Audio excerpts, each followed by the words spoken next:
Salut, bienvenue à toi sur cette nouvelle vidéo où nous allons parler arrosage. Alors ça peut paraître être un thème des plus basiques et je vous vois déjà venir, ceux qui vont venir me dire tu mets de l'eau dans un arrosoir et puis tu mets sur tes plantes. Eh ben non, mon petit lapin, non. Il y a des paramètres à prendre en compte, des produits que tu peux venir mettre pour pouvoir avoir une vraie jungle intérieure finalement à la maison. Et aujourd'hui, on parle de tout ça.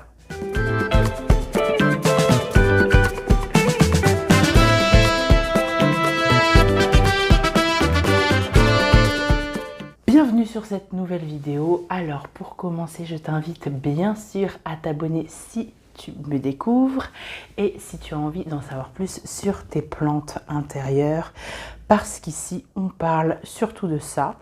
À un moment donné, on a parlé aussi de mon jardin, mais j'ai déménagé en appartement, donc maintenant on est plus quand même sur de la plante intérieure. Faut dire les choses telles qu'elles sont.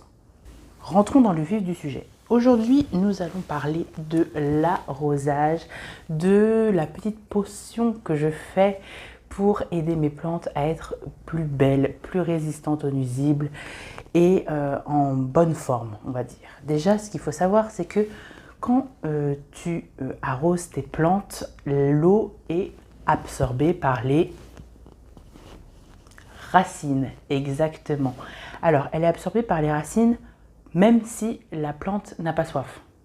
Et c'est là où on peut voir des dégâts sur les feuilles ou du pourrissement de racines.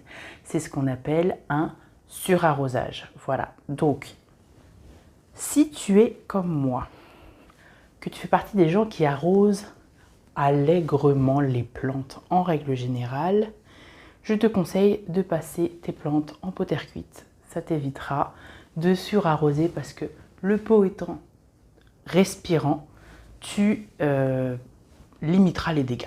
Au contraire, si tu as tendance à oublier tes plantes ou alors tout simplement que tu as une vie, que tu as plusieurs enfants, que tu as un travail prenant et que tu as tendance à oublier que certains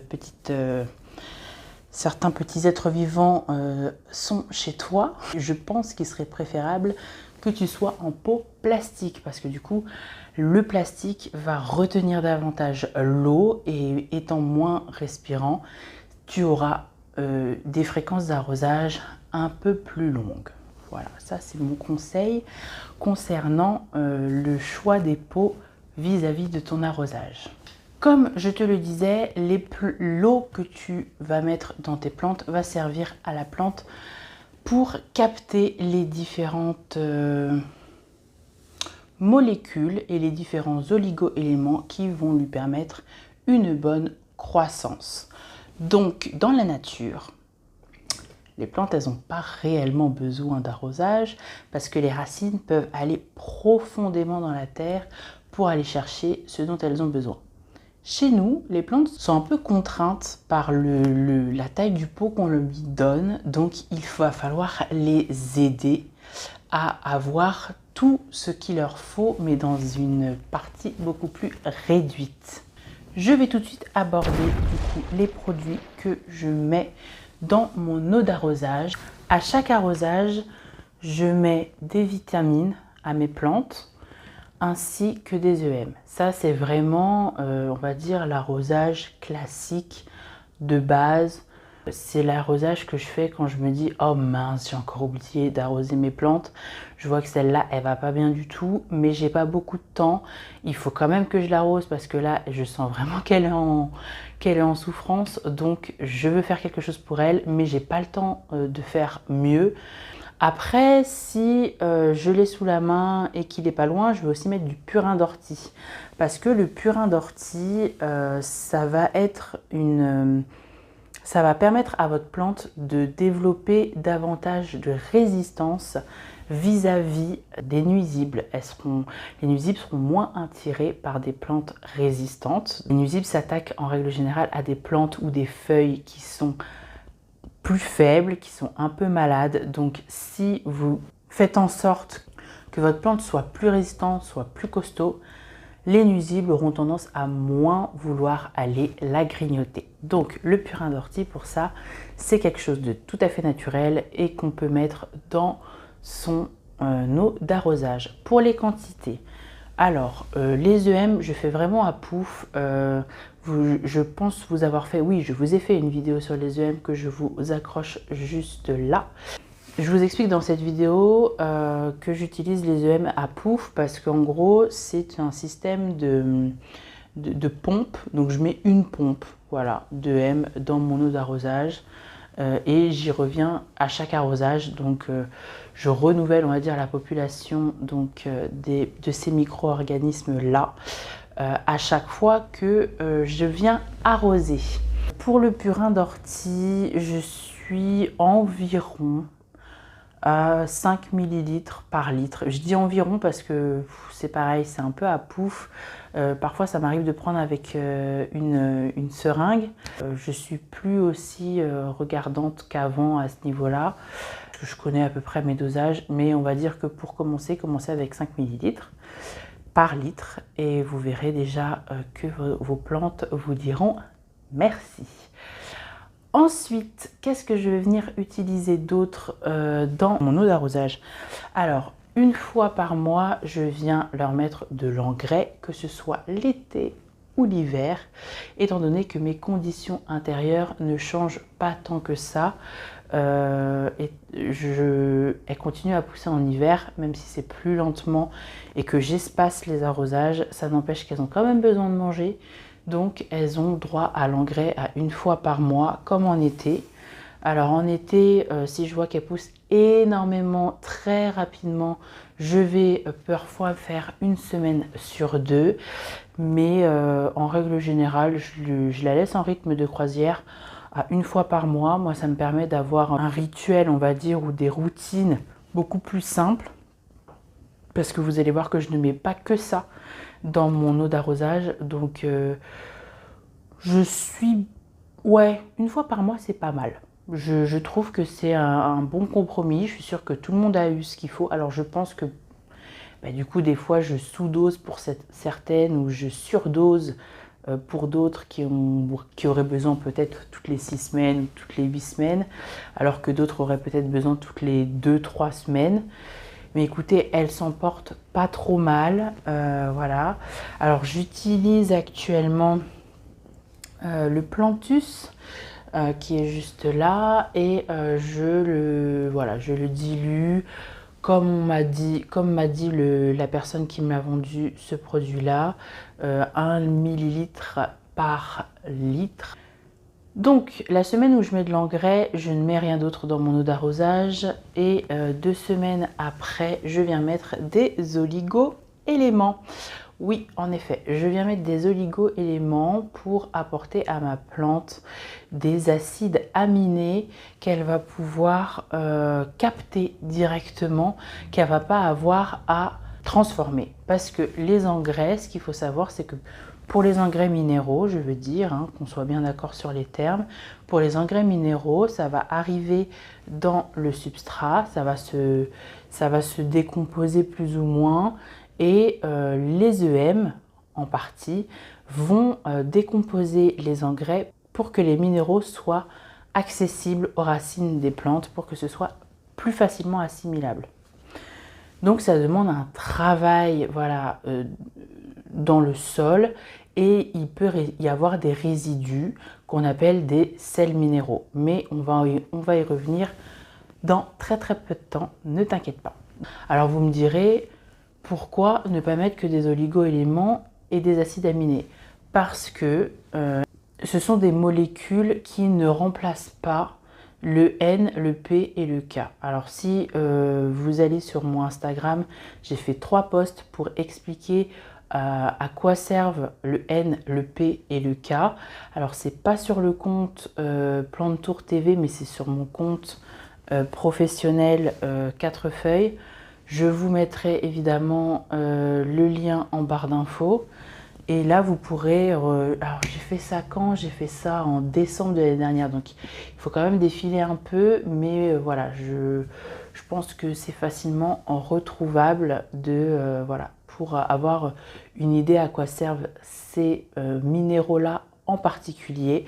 Et les oligo-éléments et les acides aminés qu'on vient mettre derrière, ce sont des compléments, comme nous on viendrait prendre des compléments alimentaires, voilà, pour être sûr de couvrir tous les besoins de la plante. Ce que je vais mettre aussi, et ça va être uniquement lors des rempotages et une semaine après, c'est du Vodou Juice. Alors celui-là, si vous me suivez depuis un moment, vous connaissez aussi mon amour pour ce produit-là, étant donné que c'est le produit qui me permet un bon enracinement des plantes et une bonne adhésion au nouveau substrat que je viens de leur mettre. Et donc ce que je fais, c'est que le Vodou Juice, ce sont aussi des micro-organismes différents des EM qui viennent en fait soutenir les racines, éviter le pourrissement. Finalement, c'est un enracineur, mais ce que j'aime dans cet enracineur, c'est que c'est un enracineur biologique. Ce n'est pas un enracineur chimique. Et l'importance pour moi d'avoir un enracineur qui n'est pas chimique, voilà, c'est qu'il n'y aura pas de résidus dans mon substrat de sels minéraux. Et vous allez comprendre après pourquoi j'évite de mettre trop de minéral dans mon substrat, car ça va venir l'alourdir et ça peut être néfaste en fait pour le sol à la longue. Maintenant, on va voir comment je procède à mes arrosages. Alors, j'essaye de faire tout le monde au même moment, mais tout le monde n'a pas les mêmes besoins. On est d'accord, il y a des plantes qui sont très grosses, qui vont avoir besoin de 3 litres. Je pense notamment à ma grosse Monstera, qui elle, la réarroser correctement, c'est compliqué. L'emmener à la douche, c'est impossible. Donc c'est vrai que quand je l'arrose, je prends du temps pour l'arroser elle. Et ensuite, je fais les plus petites qui sont beaucoup plus simples à arroser. J'essaye toujours de faire en sorte d'arroser mes plantes à peu près au même moment pour ne pas me perdre, pour savoir qui est-ce que j'ai pas arrosé et qui est-ce qui a été arrosé aussi. Quand arroser? Alors, on arrose quand vous sentez que la plante en a besoin. Attention, si vous êtes en pot plastique, vous avez peut-être pensé que votre plante a besoin d'être arrosée parce que le dessus est sec, mais par contre, à l'intérieur, ce sera humide. D'où l'importance, à mon sens, lorsqu'on est en pot en plastique, d'avoir un testeur d'humidité pour savoir justement où est-ce qu'on en est, tout simplement, de l'humidité dans son pot. Du moins au début, quand on passe en plastique. Typiquement, moi, actuellement, je teste l'humidité de mes pots parce que j'étais presque exclusivement en terre cuite, que je gérais très bien. Mais vu que là, j'ai changé de contenant pour mes plantes, il faut que je réapprenne entre guillemets à savoir quand est-ce qu'il faut que je les arrose et quand est-ce qu'il ne faut pas que je les arrose. Parce que moi j'étais team j'arrose tout le temps. Et c'est pour ça que le surarrosage arrivait très vite chez moi. Mais là avec les pots en plastique, j'essaye d'éviter les surarrosages parce que j'ai pas envie de perdre mes plantes. Le mieux aussi pour la période d'arrosage, ça va être le matin et si possible un matin où vous savez qu'il va faire beau. Pourquoi? Parce que c'est lorsqu'il fait beau que la plante s'active le plus pour pouvoir, c'est là où elle travaille le plus parce que c'est là où elle fait son travail de photosynthèse, etc. Et donc c'est là où elle a besoin de plus d'énergie. Donc elle va aller puiser dans ses réserves et donc dans son eau pour pouvoir travailler correctement, on va dire. Arroser un jour où il pleut et où vous savez qu'il va pleuvoir pendant plusieurs jours, c'est là où il faut faire attention au surarrosage. Parce que c'est là où on a tendance à arroser et puis on se rend compte que 3 jours après, le terreau il n'a pas beaucoup séché et que finalement la plante elle fait un peu la gueule parce que elle n'a pas utilisé beaucoup de ressources parce qu'il ne faisait pas forcément beau. Donc, elle a trop d'eau, mais comme je vous ai dit, une plante, ça ne s'arrête pas. Ça a des mécanismes qui font que s'il y a de l'eau, elle boit. Mais s'il n'y a pas de photosynthèse derrière et qu'il n'y a pas d'énergie qui est dépensée derrière, la plante n'est pas vraiment en croissance et donc les racines pourrissent d'un excès d'eau. Les cellules éclatent et donc voilà, ça pourrit. Il y a aussi une autre façon d'arroser vos plantes au-delà de le faire en surface, c'est de le faire en bassinage. Alors, le bassinage des plantes, c'est quelque chose que je recommande aussi si votre plante n'a pas été arrosée depuis longtemps et si vous voulez que votre arrosage, entre guillemets, soit complet. Typiquement, veille de vacances, veille de départ, bassinez vos plantes. Faites en sorte que tout le terreau soit vraiment humide parce que vous ne serez pas là pour vérifier s'il faut que vous repassiez derrière un petit coup d'arrosage. Donc le bassinage, alors déjà je pense qu'il est à faire au moins une fois par mois pour être sûr que tout le substrat soit vraiment bien humidifié. Mais si vous avez la flemme, que vous n'avez pas le temps et que c'est pas quelque chose que vous avez forcément envie de faire, faites-le au moins au moment où vous partez en week-end ou en vacances. Quand il fait beau, bien sûr, si vous partez un week-end en plein hiver, vous n'avez pas besoin de bassiner vos plantes. Mais si vous partez en plein été, une semaine à la plage, bah, écoutez, là par contre, bassinez vraiment bien vos plantes pour être sûr que tout le substrat bénéficie d'humidité et qu'elles ne meurent pas de soif dès que vous avez claqué la porte. Bon, je me suis mise un peu à l'ombre parce que là, je commençais vraiment à avoir chaud. Donc reprenons. Comme je vous le disais, votre plante va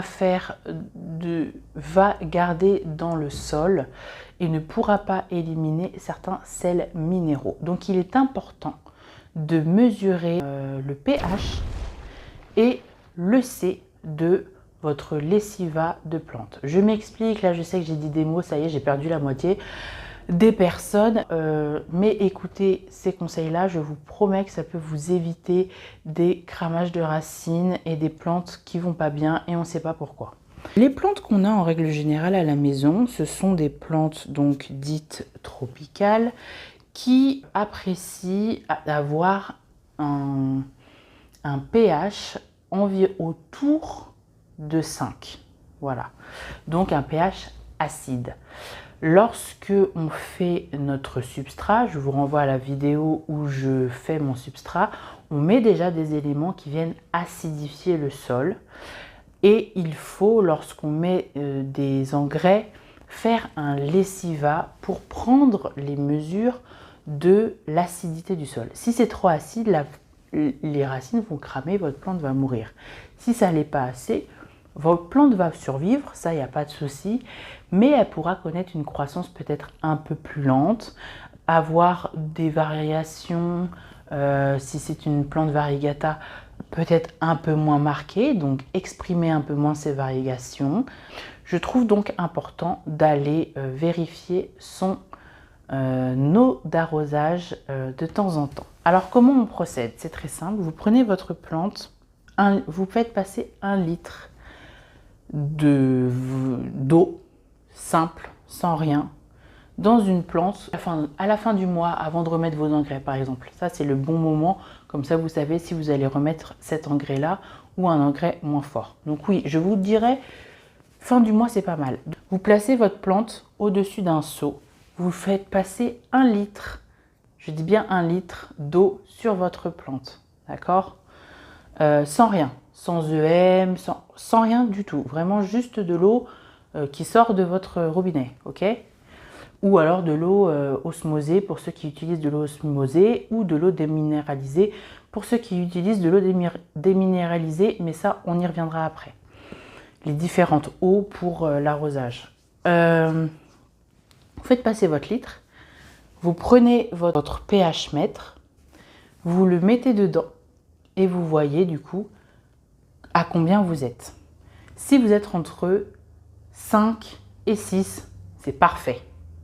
Vous avez une bonne acidité pour vos aracées. Donc surtout, ne changez rien. Mais refaites quand même le test 1 mois après pour voir, parce qu'il y a forcément une accumulation à un moment donné. Donc il faudra lessiver le terreau. Mais ça, on en reparlera. Ensuite, si vous avez aussi un EC-mètre donc qui va venir vérifier la conductivité électrique dans votre terreau. C'est pareil, ça concerne les sels minéraux, c'est pour voir l'accumulation qu'il peut y avoir des sels dans votre substrat, vous allez mettre le C-mètre. Il faut que ça soit à peu près aux alentours de 1. Si vous avez des questions ou si vous voulez en savoir plus sur tout ce qui est EC, dites-le moi en commentaire, je peux vous faire une vidéo vraiment spéciale pH mètre et EC mètre, mais là je vous parle globalement de ce que moi je fais en tout cas pour mes plantes d'intérieur. Ces soins m'ont été appris par le compte, par Sauvan du compte Jungle Eden, voilà, parce qu'avant ça, moi je ne faisais absolument pas attention à ça et ça pouvait m'amener à perdre certaines plantes. Donc j'ai décidé de changer mes habitudes et de vérifier quand même le lessiva. Donc le lessiva, c'est l'eau qui reste au final après avoir passé 1 litre dans votre pot. Donc c'est dans le lessiva que on va pouvoir faire les différentes mesures. Je ne le faisais pas du tout avant, mais maintenant c'est quelque chose que j'ai pris l'habitude de faire, surtout quand je change d'engrais, pour voir si l'engrais n'est pas trop fort pour la plante. Et s'il est trop fort, en fait, la plante ne prend pas tout. Et il y en a beaucoup qui restent dans le substrat. Et donc le C peut m'indiquer, on va dire, mais sur un moment précis, que la plante n'a pas tout pris, qu'il y a encore beaucoup de sels minéraux qui peuvent venir acidifier davantage le sol. Mais en tout cas, ce n'est pas forcément bon pour un sol d'avoir trop de sels minéraux. Donc voilà pourquoi moi je calcule maintenant le C et le pH. Mais vraiment, si vous voulez en savoir plus, je peux vous faire une vidéo, mais si vous voulez déjà vous renseigner sur le sujet, il y a des pastilles qui sont disponibles sur le compte de Sauvan où elle explique voilà, le C-mètre, qu'est-ce que c'est, quelle mesure, pourquoi, quand, comment. Mais bon, je voudrais concentrer vraiment cette vidéo sur l'arrosage, donc je vais passer un peu vite sur ce sujet-là, mais sachez que c'est très intéressant et aujourd'hui pour moi c'est important de le faire. Pour que mes plantes soient en bonne santé et que je comprenne parfois pourquoi elles vont pas bien. Parce que au final, il y a des moments où on pense avoir tout bien fait, on n'arrose pas trop souvent, etc., etc. On met de l'engrais et tout, mais on voit que la plante elle continue à dépérir. Et finalement, c'est parfois juste une question de C, que l'engrais est trop fort ou pas assez. Quand le C est très fort, c'est-à-dire au-delà de 1, on parle de surengraissage. Alors que parce que ça veut dire qu'il y a beaucoup trop d'engrais qui est resté dans le terreau et qui va venir l'acidifier ou du moins changer sa qualité. Et lorsque le C est en dessous de 1, on parle de sous-engraissage. Ça veut dire que votre engrais, il a été entièrement mangé par la plante, ce qui est une bonne chose, c'est quelque part, mais c'est que, bon, elle pourrait peut-être avoir un peu plus pour atteindre le Graal, le 1, la mesure 1 de l'EC, pour être parfaitement, on va dire, dans les clous et être sûr qu'elle ne manque de rien durant le mois. Dites-moi si ça vous intéresse qu'on fasse quelque chose d'un petit peu plus poussé là-dessus. Sachez que tout ce que je vous dis là, je l'ai appris aussi, c'est un apprentissage que j'ai fait et que je pensais important de vous dire concernant l'arrosage. Il y a plusieurs types d'eau d'arrosage. Il y a d'abord l'eau du robinet, accessible à tous, on va dire plus ou moins gratuite parce que bon, on finit toujours par la payer. Cette eau-là, quand elle arrive chez vous, quand vous ouvrez votre robinet, elle a déjà un certain pH. Elle a certains minéraux aussi. Donc, suivant la région où vous êtes, vous pouvez vous renseigner sur la qualité de votre eau et ça va peut-être vous donner déjà un petit indice sur comment gérer les minéraux qui vont rester dans votre substrat. Il y a certaines eaux qui sont très dures, qui sont très concentrées, par exemple en calcaire ou ces choses-là. Et donc dans ce cas-là, il faudra faire attention à avoir des engrais qui sont eux pauvres en calcaire, ou du moins qui font attention à ou du moins il faudra faire attention à ce paramètre-là quand vous allez arroser. Et lorsque vous ferez votre lessiva, vous verrez que peut-être qu'avec une eau très calcaire, une eau très dure, il y a plus de dépôts de minéraux, donc vous pourrez moins mettre d'engrais sans venir alourdir votre substrat. Donc, vous pouvez aussi très bien prendre la mesure de l'EC et du pH dans votre eau qui sort du robinet pour déjà avoir une idée de comment ajuster finalement vos produits. Ce que vous pouvez faire aussi, c'est utiliser de l'eau osmosée ou de l'eau déminéralisée.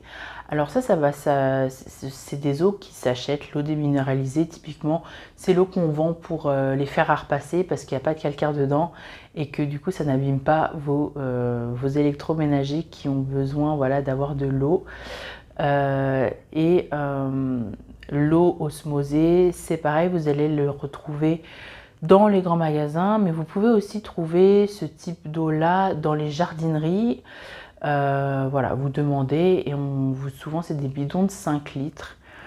Alors si vous avez une grande collection, ça peut vite revenir cher. Après, vous pouvez privilégier cette eau-là pour vos plantes qui sont le plus fragiles ou les plus petites, voilà, pour vos boutures, pour pouvoir vraiment bien calibrer votre eau d'arrosage, ne pas trop surarroser, ne pas trop surdoser vos engrais, etc. Pour l'eau osmosée et l'eau déminéralisée, il n'y a strictement aucun minéraux dedans. Voilà. Donc, s'il n'y a pas de minéraux dedans, c'est les minéraux que vous allez mettre qui vont influer le pH et le C. Là, c'est suivant ce que vous allez mettre que votre EC va varier ou pas. Votre eau, elle, sera neutre. Il va falloir rajouter 2 minéraux en plus des oligo-éléments et de votre engrais.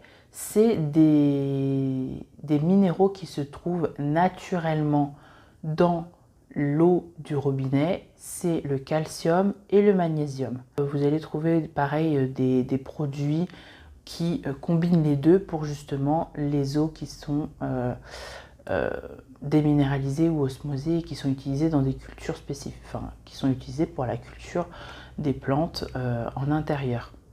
Je pense que j'ai fait le tour de ce que je voulais vous dire concernant l'arrosage. C'est une des façons de nourrir nos plantes. Il y a aussi le foliaire qui peut aussi venir soutenir la croissance de nos plantes. Et ça, je vous en parle déjà dans les vlogs avec la marque Ayako pour lequel je suis cette année ambassadrice. Leurs produits sont principalement des produits foliaires. Écoutez, je ne vais pas vous retenir plus longtemps. J'espère que cette vidéo vous a plu. Si vous avez d'autres questions concernant l'arrosage, si j'ai oublié des choses, surtout n'hésitez pas à me le dire en commentaire. C'est toujours bien pour la communauté entière d'avoir les réponses directement sous les commentaires.